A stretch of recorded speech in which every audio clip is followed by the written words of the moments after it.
সাধুগুরু বৈষ্ণব যদি রাস্তা দিয়ে দেখি, আমি যদি গাড়িতে থাকি, গাড়ির থেকে নেমে রাস্তায় তাকে প্রণাম করতে হবে, তাকে মুখের কথা বলতে হবে। প্রভু মহারাজ বা যে ভাষায় ডাকি না কেন, গুরুদেব আপনি রাস্তা দিয়ে হেঁটে যাচ্ছেন, আমার গাড়ি রয়েছে, আপনি গাড়িতে আসুন না, গাড়িতে উঠুন, এই গাড়ি তো আপনারই। ব্যাশাসন থেকে কিছু একটা দিলে আশীর্বাদ রূপে নিতে হয়। আর সবচেয়ে সেরা উপহার যদি ব্যাশাসন থেকে কোনোদিন আপনাদের দেয়, এখন বলার পরে তো আপনারা সবাই আজকেই এসে হাত পাতবেন, কিন্তু এটা আমি আগেই বলে দিই, এটা কিন্তু আমি আজ অব্দি কাউকে দেই না। আমরা পরিবার পরিজন নিয়ে দিন কাটাচ্ছি, মনে করছি আমার পরিবার আমার পরিজন বোধহয় আমার বিপদে আপদে আমার পাশে থাকবে, কিন্তু আসলে কে থাকে আমরা দেখব। আনন্দ নিকেতনে আপনাকে স্বাগত জানাই। ভিডিওটি ভালো লাগলে ভিডিওটিতে একটি লাইক, কমেন্ট ও শেয়ার করবেন এবং সাবস্ক্রাইব করে পাশে থাকবেন। সুখদেবজি পরীক্ষিতকে বলছেন, পুত্র পরীক্ষিত, আজকে তোমাকে শোনাবো ওই ত্রিকুট পর্বতে এক মদমত্ত হাতি বাস করত, যার নাম গজেন্দ্র। আজকে গজেন্দ্র তার পরিবার নিয়ে খুব সুখে শান্তিতে রয়েছে, তার গায়ে বিরাট জোর, সে যেখানে যায় সবাই তাকে সম্মান করে, সবাই তাকে ভয় পায়, সবাই তাকে শ্রদ্ধায় ভয়ে আজকে তার পায়ে চুপি সারে চলে আসে। এই জন্য গজেন্দ্রের মনের মধ্যে একটা অহংকার যে আমার থেকে শ্রেষ্ঠ বোধহয় কেউ নেই।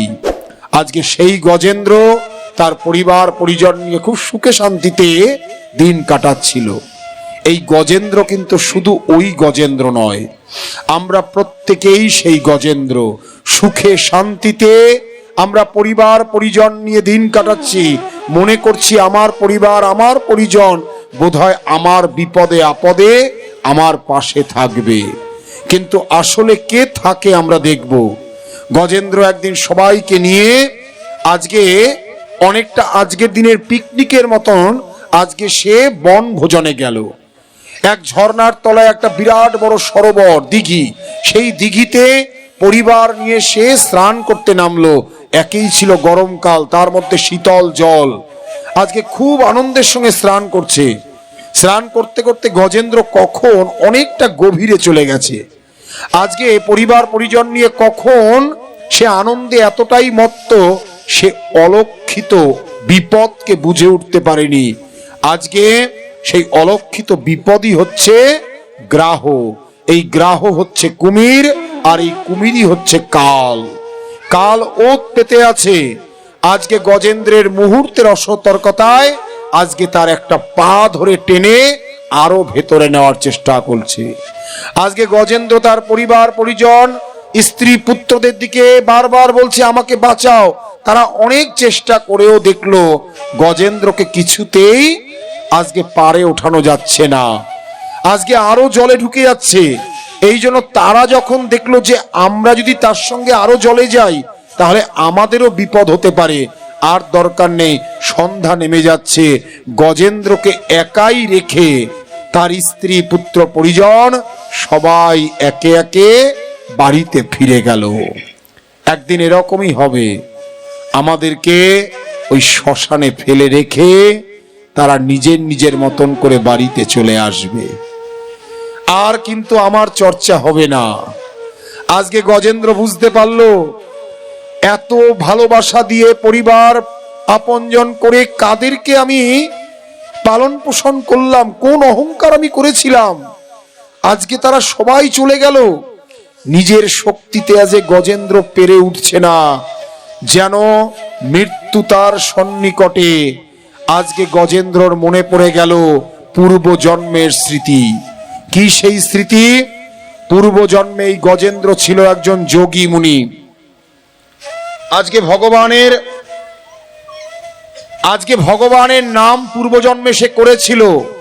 বিপদের সময় পূর্ব জন্মের স্মৃতি আজকে তার স্মরণে চলে আসলো। সুখদেবজি বললেন, যদি এক জন্মে কেউ খুব ভালো করে ভগবানের ভক্তি করে, তার বিপদের সময় সেই ভক্তি কাজে আসবেই আসবে।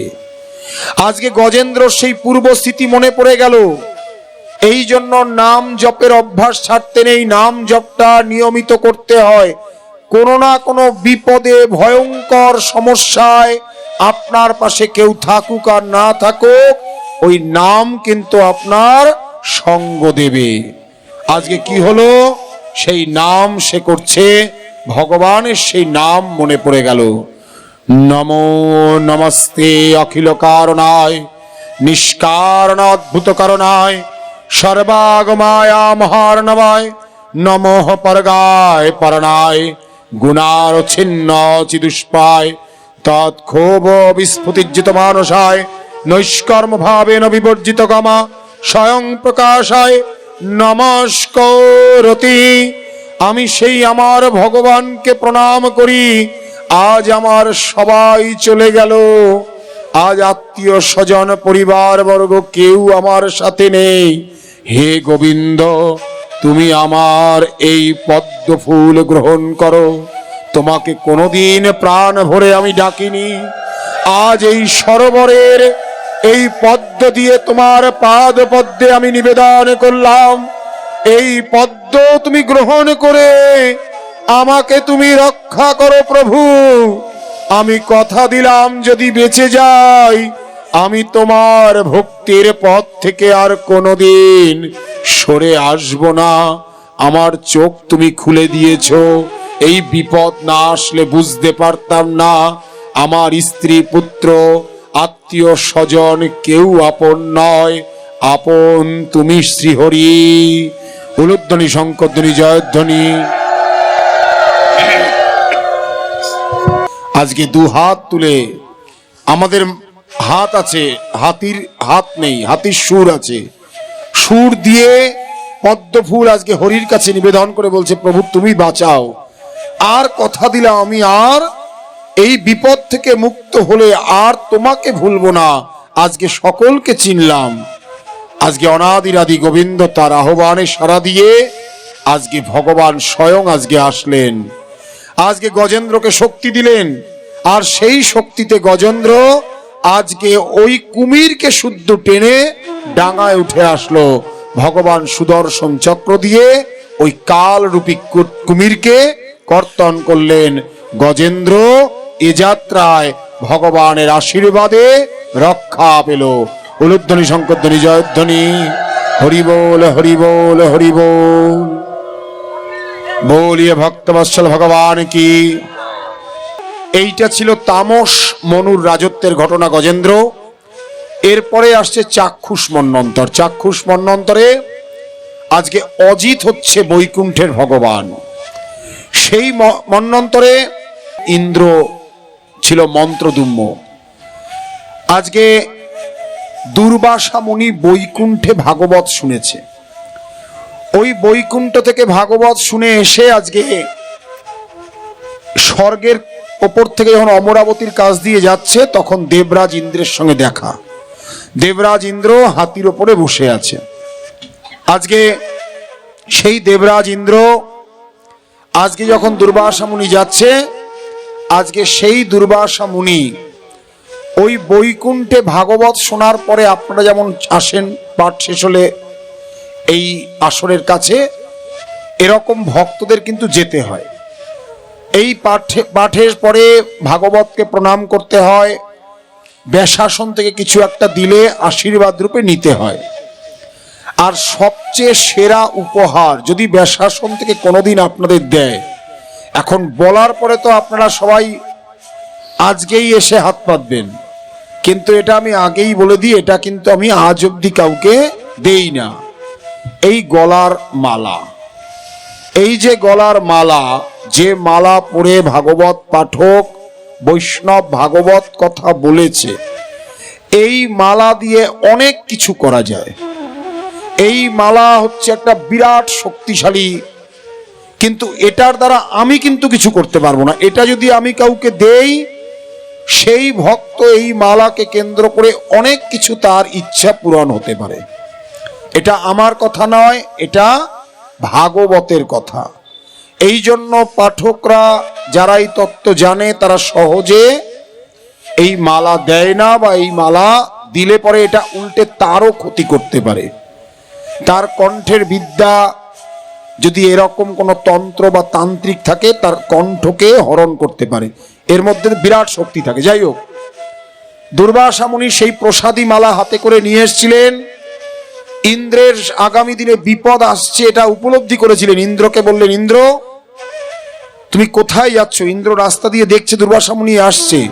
সাধুগুরু বৈষ্ণব যদি রাস্তা দিয়ে দেখি, আমি যদি গাড়িতে থাকি, গাড়ির থেকে নেমে রাস্তায় তাকে প্রণাম করতে হবে, তাকে মুখের কথা বলতে হবে, প্রভু মহারাজ বা যে ভাষায় ডাকি না কেন, গুরুদেব আপনি রাস্তা দিয়ে হেঁটে যাচ্ছেন, আমার গাড়ি রয়েছে, আপনি গাড়িতে আসুন না, গাড়িতে উঠুন, এই গাড়ি তো আপনারই।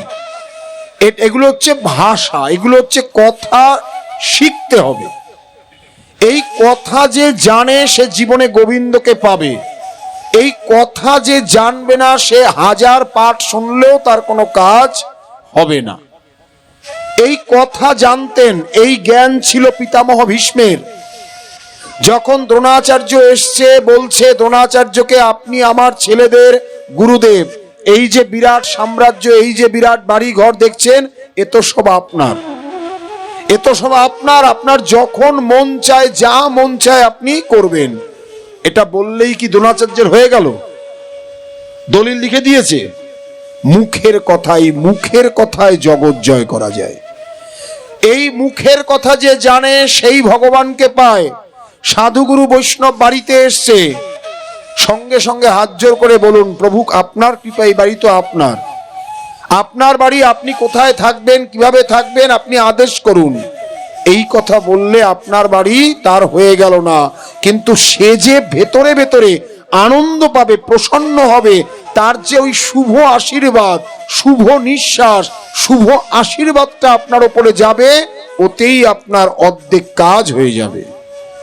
আজকে দুর্বাসা মুনি আজকে রাস্তায়, ইন্দ্র হাতির ওপরে, একটা সামান্য কথাও বললো না, হাতির ওপর থেকে নামলো না। দুর্বাসা মুনি হাতির ওপরেই ইন্দ্রকে মালাটা দিলেন, মালাটা নিল, দুর্বাসা মুনি চলে গেলেন। ইন্দ্র মালাটা হাতির গলায় পরিয়ে দিয়েছে। হাতি একটা জন্তু, অত মালার গুরুত্ব বোঝে না। মালাটাকে হাতি সুর দিয়ে নামিয়ে পা দিয়ে পেষণ করে দিয়েছে। আর ওই সময় দুর্বাসা মুনি ওই দৃশ্য দেখলেন, দেখে আজকে তার ভীষণ খারাপ লাগলো। প্রসাদী মালা ভাগবতের আসর থেকে আনা, আর এটা পায়ের তলায় মাটিতে। দুর্বাসা মুনি অভিসম্পাদ দিলেন, ইন্দ্র যে অহংকারে তুমি মদমত্ত হয়েছ, অচিরেই তোমার স্ত্রী হনন হয়ে যাবে, লক্ষ্মী ছাড়া হবে। আজকে যেটা বলা সেটাই কাজ। ইন্দ্রের ওপরে আজকে অসুরেরা আক্রমণ করলো। ইন্দ্র স্বর্গ ছাড়া হয়ে আজকে পথে পথে প্রান্তরে ঘুরে বেড়াচ্ছে। আজকে দেবরাজ ইন্দ্র ব্রহ্মাকে সঙ্গে নিয়ে অজিত ভগবান বৈকুণ্ঠে গেলেন। আজকে খুব চমৎকার স্তুতি আছে, বিস্তারিত তার মধ্যে গেলাম না, অনেক কিছু এর মধ্যে তত্ত্বকথা ছিল, গেলাম না। অজিত ভগবান বললেন, ইন্দ্র অপরাধ করে ফেলেছো, সাধুগুরু বৈষ্ণবকে খারাপ ভাবে আচরণ করেছো, সম্মান করনি, এখন এর ফলটা তোমাদের ভোগ করতে হবে। এখন পরিশ্রম ছাড়া এর থেকে বেরোতে পারবে না। কি পরিশ্রম? এখন বৈষ্ণবকে অপমান করেছো, এখন শত্রুর কাছে গিয়ে নত স্বীকার হতে হবে। মন দিয়ে শুনুন তত্ত্বটা, ভগবান অজিত বলছেন বৈকুণ্ঠে, বৈষ্ণবের অপমান করায় তোমার লক্ষ্মী ছাড়া হয়েছ, এখন তোমাকে তোমার শত্রুর কাছে গিয়ে হাত জোর করে তার সহযোগিতা নিতে হবে। যদি সাধুগুরু বৈষ্ণবকে সম্মান ভক্তি শ্রদ্ধা না করেন, ভগবান কিন্তু আপনার যে সবচেয়ে বড় শত্রু, তার কাছে আপনার মাথা নত করিয়ে দেবে। যে মাথা বৈষ্ণবের কাছে নত হয় না, সে মাথা ওই ডনের কাছে, ওই পাড়ার মস্তানের কাছে আপনাকে নত স্বীকার হতে হবে, চরম লাঞ্ছিত হতে হবে, চরম অপমানিত হতে হবে। এটাই হচ্ছে জগতের নিয়ম। আজকে অজিত ভগবান বললেন তোমাদেরকে যেতে হবে ওই দৈত্যদের কাছে। কেন না, একটা বড় কাজ করতে হবে, আর সেই বড় কাজে লাগবে শক্তি। দেবতারা তোমাদের কাছে সেই শক্তি নেই, তোমরা খেয়ে দিয়ে ঘুমিয়েছ। খেয়ে দিয়ে ঘুমালে গায়ের পেশি শক্তি হয় না, পরিশ্রম করতে হয়। দৈত্যরা এতদিন স্বর্গের বাইরে ছিল, ওরা পরিশ্রম কাকে বলে জানে। এই জন্য বাড়ি গাড়ি টাকা পয়সা থাকলেও সুখের মধ্যে ভেসে যেতে নেই। অনেক বাবা মা থাকে, টাকা পয়সা বাড়ি গাড়ি আছে, আমার ছেলে এই গরমে এসি ছাড়া থাকতে পারে না, এসি ছাড়া চলতে পারে না। এই দুপুর রোদ্দুরে এই গরমের মধ্যে দিয়ে রাস্তা দিয়ে হাঁটা যায় নাকি? তাহলে যারা গরিব তাদের বাচ্চারা কি করে রাস্তা দিয়ে হেঁটে যায়? তাদের বাচ্চারা কি করে এসি ছাড়া গরমে থাকে? তুমি ওই হরলিক্স খাইয়ে এসিতে রাখবে, একদিন ওই রাস্তার ছেলেরা তোমার ওই হরলিক্স খাওয়া ছেলেকে এমন কানের ওপরে মারবে, সেদিন পাল্টা মার সে দিতে পারবে না। এই জন্য হরলিক্স খাওয়া এসির বাচ্চা বানাবেন না। আম্বানির প্রচুর টাকা, আম্বানির ছেলেকে দেখেছেন? একটা ছোটখাটো হাতি, টাকা আছে, এই জন্য এ যাত্রায় আম্বানির ছেলে বেঁচে গেছে, নইলে ওই রকম শরীর নিয়ে এই জগতে চলা যায় না। এই জন্য প্রত্যেককে বলছি, টাকা থাকলেও বাচ্চাকে লালন পালনের সময় তাকে পরিশ্রম করাবেন, ঘাম ঝরাবেন, এবং তাকে দিয়ে পুচু পুচু করা যাবে না, যেটা দেবতারা করে স্বর্গহারা হয়েছে। আজকে বললেন তোমাদের পরিশ্রম করতে হবে। কি পরিশ্রম? না, মন্দার পর্বতকে উঠিয়ে দৈত্যদের সহযোগিতা নিয়ে ওই সমুদ্রের মধ্যে ফেলতে হবে। মন্দার পর্বত সমস্ত ঔষধি বৃক্ষর মধ্যে ফেলতে হবে। বাসুকি নাগকে করতে হবে মন্থন রজ্জু, এবং মন্দার পর্বতকে মন্থন দণ্ড করে সমুদ্র মন্থন করতে হবে। আর সেই সমুদ্র মন্থন করলে উঠে আসবে অমৃত। ওই অমৃত পান করলেই তোমরা কি হবে? অমর হবে। ভগবান কি পারতো না ওষুধদের মারতে? ওষুধদের মারলে কাজ হবে কি? আমাকে কি ভগবান পারে না রাতারাতি বড়লোক করে দিতে? রাতারাতি বিশাল বিল্ডিং, বিশাল 10-12টা আশ্রম। তাহলে আমি পরিশ্রমটা কি করলাম? আমি ঘামটা কি ঝরালাম? ভগবান সব পারে। ভক্তকে তিনি একেবারে কোষ্টি পাথরে ঘষে ঘষে তিনি তৈরি করেন। দিলে 1 সেকেন্ডে দিতে পারে, কিন্তু 1 সেকেন্ডে দিলে সেই মর্মটা আমরা বুঝবো না। পরিশ্রম করো। আজকে দেবতারা বলির কাছে গেল, প্রস্তাব দিল অমৃত পাবে। বলি রাজি হলো, অমৃত খারাপ জিনিস না, খেলে তো অমর হয়ে যাব। মন্দার পর্বতকে তুলেছে, মন্দার পর্বতকে বেশিরভাগটা তুলেছে দৈত্যরা, দেবতারা কিন্তু গায়ে জোর ছিল না।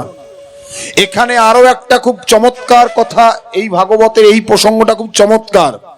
সময় কম বলে এর বিস্তারিত ব্যাখ্যায় যেতে পারছি না। এইখানে যারা ভাগবত ভক্ত আমরা এসছি, আমরা অনেক সময় আমাদেরকে একটু ভগবানকে ভালোবাসি, আমরা এরকম আগে রাখবো। আর ওই পাড়ার মোড়ে ক্লাবে যারা আড্ডা দিচ্ছে, পাড়ার মোড়ে যারা আড্ডা দিচ্ছে, চায়ের দোকানে আড্ডা দিচ্ছে, আমরা অনেক সময় তাদেরকে ভাবি এরা তুচ্ছ তাচ্ছিল্য, এরা তো ভগবানকে পেল না, জানলো না। কিন্তু এখানেও কিছু তত্ত্ব আছে, খুব মন দিয়ে শুনুন তত্ত্বটা।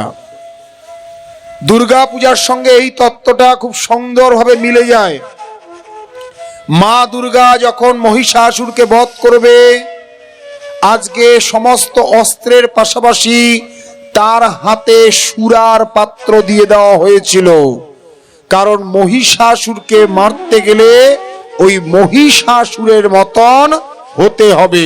মাতালের সঙ্গে লড়তে গেলে আমাকেও একটু মাতাল হতে হবে। শয়তানের সঙ্গে লড়তে গেলে, ধুতি পরে লড়তে গেলে লড়া যাবে না। খুব মন দিয়ে শুনুন তত্ত্বটা। রাত্রির 12টার সময় কোনো একটা বিপদে পড়েছেন, অ্যাক্সিডেন্ট হয়েছে, হসপিটালে নিয়ে যেতে হবে, রক্ত দিতে হবে। সেই সময় কোনো সাধু গুরু বৈষ্ণবের মোবাইলে ফোন করবেন, আর ওই ক্লাবে আড্ডা দেওয়া, ওই চায়ের দোকানে আড্ডা দেওয়া, পাড়ার বকাটে ছেলেকে ফোন করবেন, কে আপনার ওই অ্যাক্সিডেন্টের রুগীকে নিয়ে হসপিটালে গিয়ে রক্ত দেওয়ার ব্যবস্থা করতে পারে বলে মনে হয়? কে পারে বলে মনে হয়? ওই বকাটে পাড়ায় আড্ডা দেয়, ক্লাবে বসে থাকে, ওরাই কিন্তু রাত 12টার ফোনে আসতে পারে। সাধুগুরু বৈষ্ণব রাত 12টার ফোন পেলে আসবে না। আজকে ওই বকাটে ছেলেটাকেও লাগবে আমাদের, কিন্তু মাথায় চড়তে দেওয়া যাবে না। মহিষাসুরকে মারার জন্য দেবী দুর্গা সাথে নিলেন কাকে? সিংহকে। ওই সিংহের পিঠে উঠে মহিষাসুরকে মারলেন। শয়তান দিয়ে শয়তানকে মারতে হবে, কিন্তু শয়তান যেন মাথার ওপরে চড়ে না বসে। আজকে সমুদ্র মন্থন হবে, বেশিরভাগ ভাগটা মন্দার পর্বত নিয়েছে দৈত্যরা, দেবতারা কিন্তু হালকা করে ধরে আছে, গায়ে নেই। আজকে যখন মন্দার পর্বতকে সমুদ্রের মাঝখানে রাখা হলো, বাসুকি নাগ, বাসুকি নাগ হবে মন্থন রজ্জু। ভগবান আগেই বলে দিয়েছিল দৈত্যরা যা বলবে সেটাই হ্যাঁ বলবে, আগের থেকে ওই নাগের কোন দিকটা ধরতে হবে সেটা কিন্তু ধরবে না। এবারে কে কোন দিক ধরবে? আজকে দেবতারা দাঁড়িয়ে আছে, নাগেদেরকে জিজ্ঞাসা করলেন, ইন্দ্র তোমরা কোন দিকটা নেবে, তোমরা কোন দিকটা নেবে? নাগেরা এই অসুরেরা নিজেদের মধ্যে আলোচনা করছে, এই দেবতারা কোন দিকটা নিতে চায় রে? বলছে কিছুই বোঝা যাচ্ছে না। তাহলে আমরা, আচ্ছা দেবতারা তোমরা কোন দিক নেবে?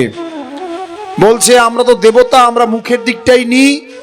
দৈত্যদের কিন্তু মাথা মোটা, ওরা যেই শুনলো নাগের মুখের দিকটা নেবে, মুখের দিকটা মানে তো আমরা ভাগবতে পড়েছি, বেদে পড়েছি, মুখ মানে ব্রাহ্মণ, হাত মানে ক্ষত্রিয়, উরু মানে বৈশ্য, আর চরণ মানে শূদ্র। তাহলে মুখ মানে ব্রাহ্মণ, শুনেছি ব্রাহ্মণ হচ্ছে শ্রেষ্ঠ, তাহলে মুখটা শ্রেষ্ঠ। দেবতারা মুখ নিতে চাইছে না, মুখ নেওয়া যাবে না, আমরা নেব মুখের দিক, আর তোমরা ধরবে পায়ের দিক, লেজের দিক। এখানে হলো কি ঘটনা ঘটলো, মুখের থেকে সাপের কি বেরোয়? বিষ বেরোয়। এই জন্য যখনই দৈত্যরা মুখ ধরে টানাটানি করছে, আজকে অসুররা কিন্তু ওখানেই অনেকটা নিস্তেজ হয়ে গেছিল। আজকে দুই তরফ থেকে সমুদ্র মন্থন হচ্ছে তীব্র বেগে, কিন্তু সমুদ্রের ভারে, ওই সমুদ্রের প্রবল স্রোতে মন্দার পর্বতের ভার আর দেবতা দৈত্যরা রাখতে পারছে না। আজকে একেবারে হাঁপিয়ে গেছে। আর যখন আমরা হতাশা, নিরাশায়, কষ্টে, দুঃখে মনে হয় আর বোধহয় আমার দ্বারা হলো না, আমি মনে হয় হেরে গেলাম, তখন আমরা কোন দিকে তাকাই? কোন দিকে? ওই আকাশের দিকে তাকাই। প্রভু তুমি যদি কিছু করার, তুমি করতে পারো। ভগবান এটাই চাইছিলেন, তারা পরিশ্রম করেছে, মন্দার পর্বতকে সমুদ্রের মাঝখানে রেখেছে, তারা মন্দার পর্বতকে মন্থন করেছে, এখন আর পারছে না, এবার আমার যেতে হবে। কিন্তু ভগবান যখন সাহায্য করে, দেখিয়ে সাহায্য করে না। যদি কাউকে দান করতে হয়, কিছু দিতে হয়, গুপ্ত দান করুন, গুপ্ত দান হচ্ছে সর্বশ্রেষ্ঠ। ভগবান যখন কিছু দেয়, সবার সামনে দেয় না, সবাই দেখে আমি জিতে গেলাম, আমি কি করে ফার্স্ট হয়ে গেলাম, আমি মনে হয় ভীষণ ভালো কিছু করেছি, এই জন্য বোধহয় আমি ফার্স্ট হলাম, আমি জিতলাম। আসলে তা নয়, ভগবান কোথা থেকে কিভাবে আমাকে জেতানোর জন্য তিনি তার সেই কলকাঠিটা নেড়ে দিলেন। কি করলেন ভগবান? কুর্মরূপ ধারণ করলেন। বলিয়ে কুর্ম ভগবান কি জয়। কুর্মরূপ ধারণ করে মন্দার পর্বতকে আজকে ধারণ করে রাখলেন। কুর্ম মানে কচ্ছপ, কচ্ছপের ওই পিঠের ওপরে দেখবেন অনেক গোল গোল গোল করে এরকম দাগ। ওই মন্দার পর্বত যখন কচ্ছপের পিঠের ওপরে ঘুরছে, সেই সময় এই দাগগুলো হলো। আজকে ভগবান মনে করছেন আমার পিঠটায় খুব চুলকাচ্ছিল, খুব সুন্দর চুলকানির একটা যন্ত্র পেলাম। ভগবান কুর্ম রূপ ধারণ করে মন্দার পর্বতকে নিজের পিঠের উপরে নিলেন। সহস্র বাহু রূপে অসুর আর দেবতাদের শক্তি দিলেন, আর স্বয়ং ওই অমৃত মন্থনের মধ্যে দিয়ে একের পর এক বস্তু পাঠিয়ে দিলেন।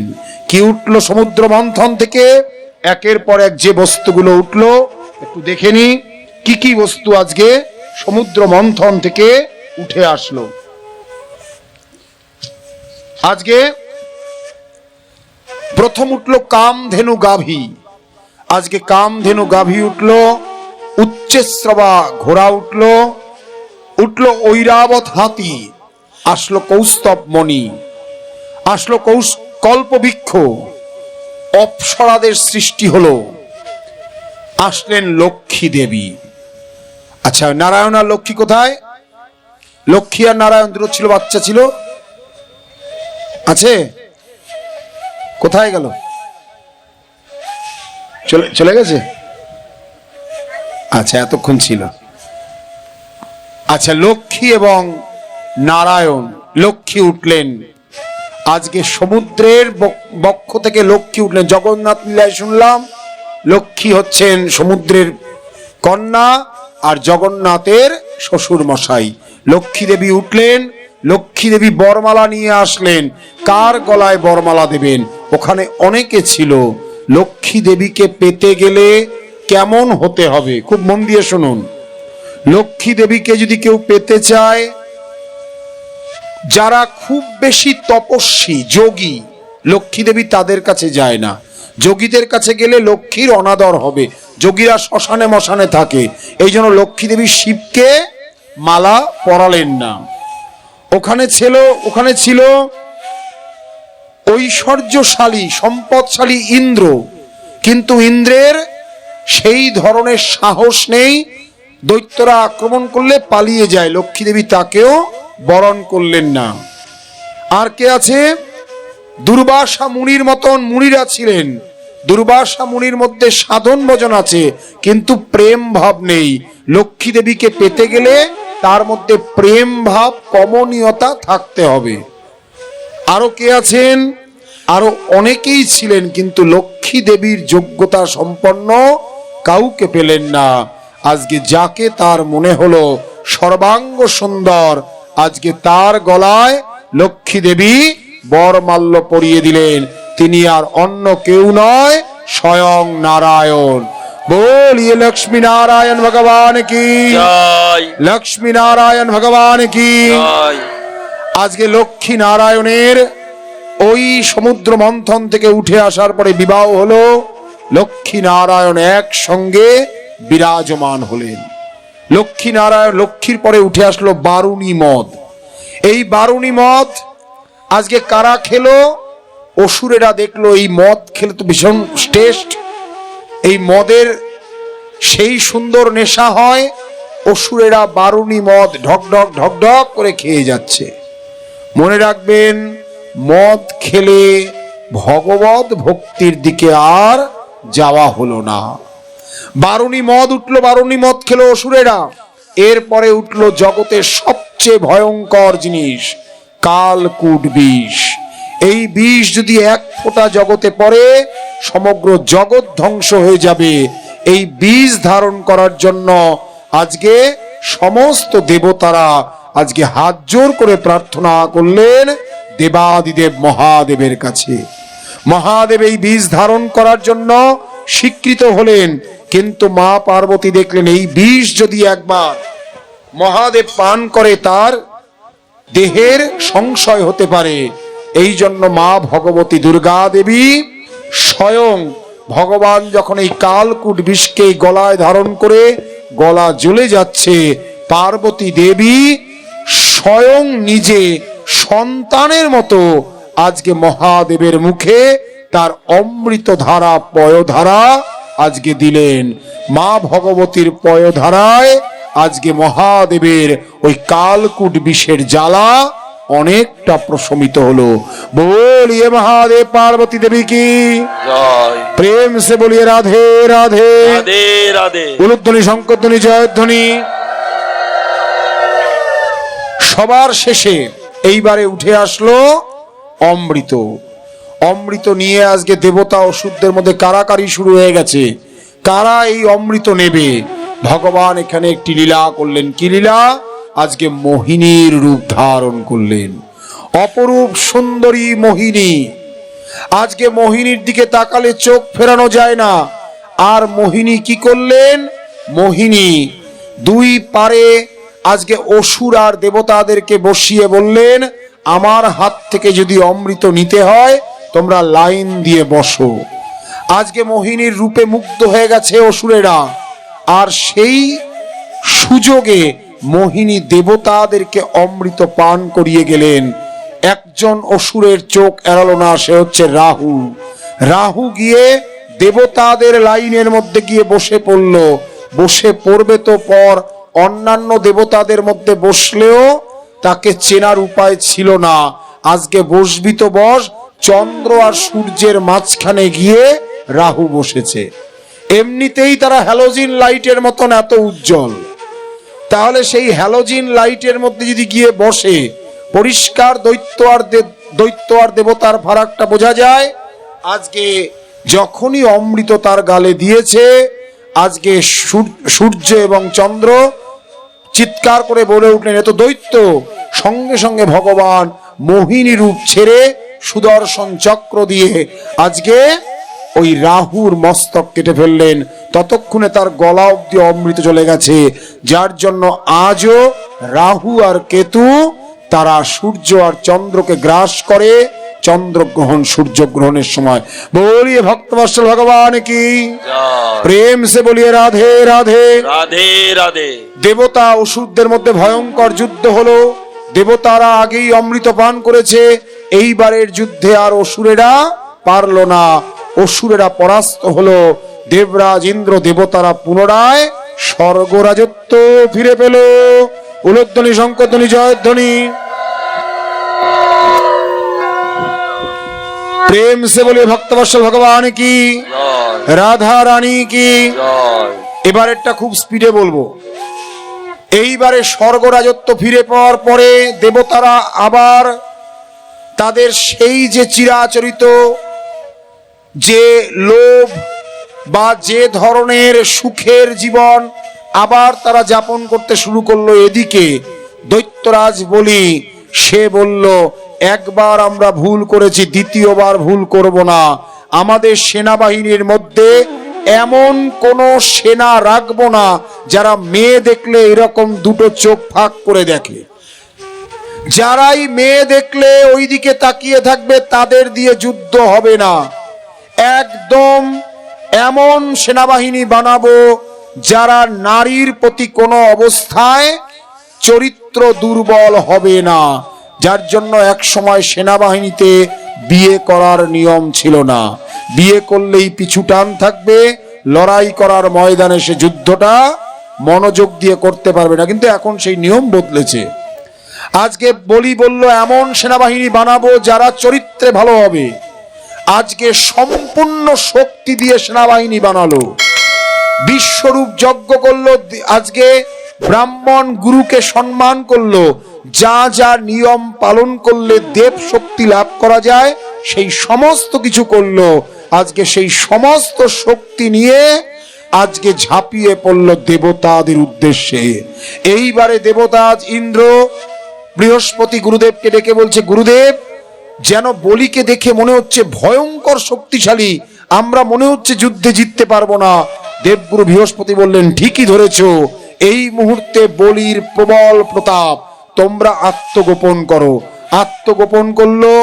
আজকে দেবতাদের মা, যার নাম অদিতি, কশ্যপের কাছে বললেন, আমার পুত্র দেবতারা দীর্ঘদিন স্বর্গরাজ্যের বাইরে, কৃপা করে আপনি আমাকে এমন কিছু উপায় বলুন আমার পুত্র যেন আবার দেবরাজ্য ফিরে পায়। তোমাকে পয়ব্রত ব্রত ধারণ করতে হবে। ফাল্গুন মাসে 12 দিন এই ব্রত হয়, ফাল্গুন মাস চলে গেছে, আগামী বছরের জন্য পরবর্তীকালে বিস্তারিত অন্য কোনো আসরে বলবো যে পয়ব্রত ব্রতটা কি।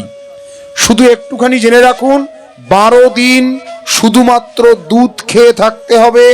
অমাবস্যার রাত্রিরে একা শ্মশানে গিয়ে ওই শ্মশান থেকে মাটি এনে সারা শরীরে মেখে স্নান করে এই ব্রত শুরু করতে হয়।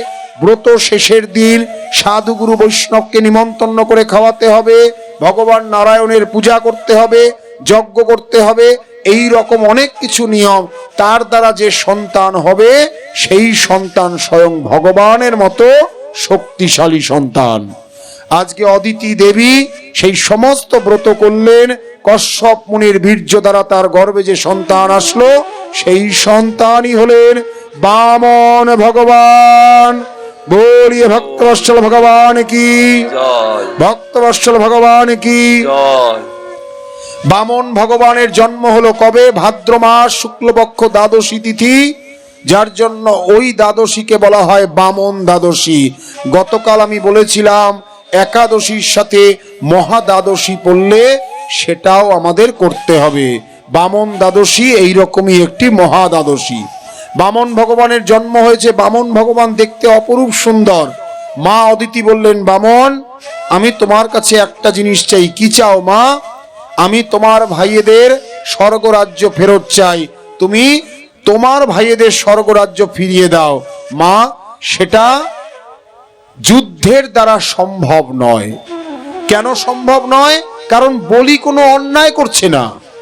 বলি সমস্ত ধর্মের পথে চলছে, গাই মাতাকে সম্মান করে, ব্রাহ্মণদের বৈষ্ণবদের সম্মান করে, সে কোনো অন্যায় আচরণ করে না, কোনো মেয়ের দিকে তাকায় না। তাহলে এরকম কাউকে যুদ্ধে হারানো সম্ভব নয়। তবে তুমি আমার ব্রত করেছো, সেই ব্রত নিষ্ফল যাবে না। আমি স্বয়ং ত্রিলোকনাথ হওয়ার পরেও আমি গিয়ে 2 হাত পেতে বলির কাছে ভিক্ষা চাইব। আজকে সেই দান লীলা আসছে। ছোট্ট বামন ভগবানকে উপবিদ দিলেন বৃহস্পতি, মেঘলা দিলেন পৃথিবী, সরস্বতী দিলেন কমণ্ডলু, স্বয়ং দান পাত্রে দান দিলেন মা অন্নপূর্ণা, তার মাথায় জটার মধ্যে গঙ্গাকে বসিয়ে দিলেন স্বয়ং মহাদেব, হাতে ছত্র দিলেন বরুণ দেবতা। ছোট্ট বামন 1 পা 2 পা করে বলির যজ্ঞস্থলের দিকে যাচ্ছে। অনেক দূর থেকে বলি দেখে মনে করছে কোন সূর্যের আগমন হচ্ছে নাকি আমার যজ্ঞস্থলে, এত সুন্দর আলোর ছটা। আজকে বলি দেখে বামন ভগবানের দিকে আজকে আশ্চর্যচকিত। বামন ভগবান এগিয়ে আসলেন, যজ্ঞস্থলে দাঁড়ালেন। আজকে বামন ভগবানের পা ধুইয়ে দিলেন বলি, বসার জন্য আসন দিলেন। আপনি কে? স্বয়ং কোনো দেবতা নাকি কোনো গন্ধর্ব? আজকে বলি বললেন, আপনি যা চান আমি বলি আপনাকে আমি দান করব, এই প্রতিজ্ঞা করছি। কত নারী লাগবে, অপ্সরা লাগবে, আপনি যা চান আমি তাই দেব।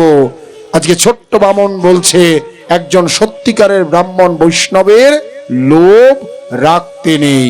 আমি তোমার কাছে বিশেষ কিছু নয়, আমি তোমার কাছে সামান্য কিছু চাইব। আজকে সেই দান লীলা আপনারা যে যা এনেছেন, আজকে বামন ভগবান 2 হাত পেতে বলির কাছে ভিক্ষা চাইছে। নিয়ে আসো। 2 হাত পেতে বলির কাছে ভিক্ষা চাইছে। আসুন আমরা এক এক করে ভিক্ষা দেব, বামন ভগবানের ভজন হবে, তারপরে বলি কি দিলেন আমরা দেখব। একটু উলুধ্বনি, শঙ্করধ্বনি, জয়ধ্বনি।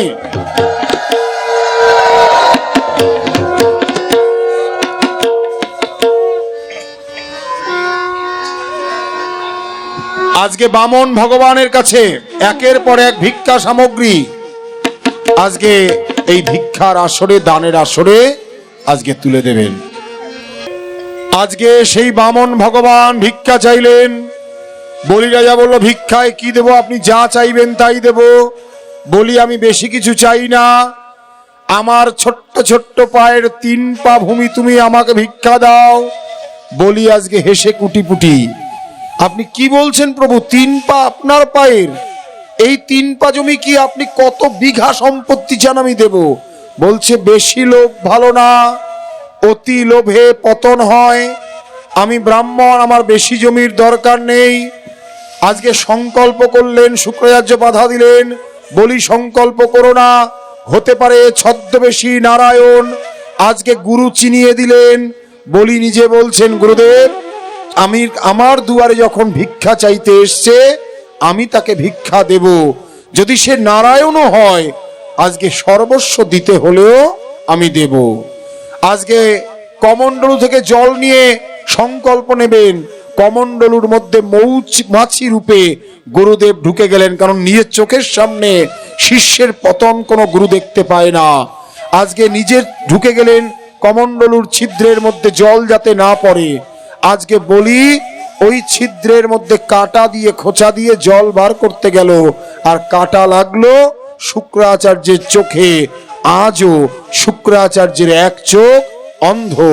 শুক্রাচার্য বেরিয়ে আসলেন, বলি আমি তোমাকে এতবার বাঁচাতে চাইলাম, তুমি বাঁচতে চাইলে না, আমি আর গুরু হয়েও তোমাকে কিছু করতে পারবো না, তুমি অচিরেই শ্রীহীন হয়ে যাবে। বলি গুরুদেবকে প্রণাম করে বলছে, গুরুদেব আপনি আমাকে চিনিয়ে দিলেন এ নারায়ণ, নইলে আমার সে চোখ ছিল না, আমি নারায়ণকে চিনব, কিন্তু আমি আজকে সর্বস্ব দিতে হলেও আমার গোবিন্দকে দেব। হাতে জল নিয়ে সংকল্প নিয়ে প্রতিজ্ঞা করলো, আমি 3 পা জমি দেব। 1 পা জমি আজকে যেই মুহূর্তে ভগবান চাইলেন, স্বর্গ মর্ত পাতাল 3টে লোক 1 পায়ে হয়ে গেল। 2য় পায়ে বৈকুণ্ঠ অব্দি ভগবান নিয়ে নিলেন। 3য় পায়ের আর কোনো জায়গা নেই। বলি এখনো আর 1 পা জায়গা বাকি। বলি বুঝতে পারছে না কি করবে। বলির দাদু হচ্ছে প্রহ্লাদ, স্বয়ং প্রহ্লাদ চলে আসলেন। বলি দান দেওয়ার সংকল্প করে কখনো পিছিয়ে আসতে নেই, এখনো তোমার একটা জায়গা বাকি আছে। এই জায়গার কথা বলার সাথে সাথে আপনারা মাথাটা মাটিতে ঠেকিয়ে দেবেন।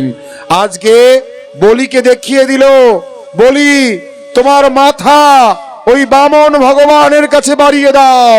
বামন ভগবান তার পা ওই বলির মস্তকে রাখলো। উলধ্বনি, শঙ্করধ্বনি, জয়ধ্বনি, হরি বল হরি বল হরি বল। আজকে 3 পা, আজকে ভূমি, মস্তক দিয়ে আর 1 পা হলো। আজকে বলি এই 3য় পা রাখার জায়গা দিয়ে আজকে তার জীবন ধন্য হলো।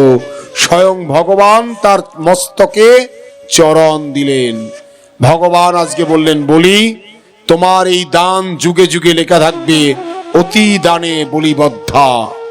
তবে এই মুহূর্তে স্বর্গের রাজত্ব ইন্দ্রের পাওয়ার কথা, কারণ কাল তাই বলছে আগামী মনুর শাসনে স্বর্গের রাজা হবে তুমি। এই জন্মে তুমি এখন রাজত্ব করবে ওই পাতাল লোকে, যার জন্য কোনো ভোগ যদি আমরা নিবেদন করি, তুলসী পাতা না দেই, সেই ভোগটা বলির ভোগে পরিণত হয়। আর বলি এই মুহূর্তে রয়েছে পাতাল লোকের রাজা, আগামী মন্বন্তরে ওই বলি হয়ে যাবে স্বর্গের রাজা, আর স্বর্গের রাজা ইন্দ্র হয়ে যাবে পাতালের রাজা। আজ যে রাজা কাল সে ভিখারি, আর আজ যে ভিখারি কাল সে রাজা। কাল চক্রে এইভাবেই চলছে। এই জন্য কখনো ভগবান যদি কৃপা করে অহংকার করবেন না, যে দেয় সে নিয়ে নিতেও পারে। উলধ্বনি, শঙ্করধ্বনি, জয়ধ্বনি। প্রত্যেকে হাত জোড় করুন। হা কৃষ্ণ করুণার সিন্ধু দীনবন্ধু জগৎপতে গোপেশ গোপিকাকান্ত রাধাকান্ত নমস্তুতে। নম তপ্ত কাঞ্চন গৌরাঙ্গী রাধে বৃন্দা গণেশ্বরী বৃষভানু সুতাং দেবী প্রণমামি হরিপ্রিয়াম।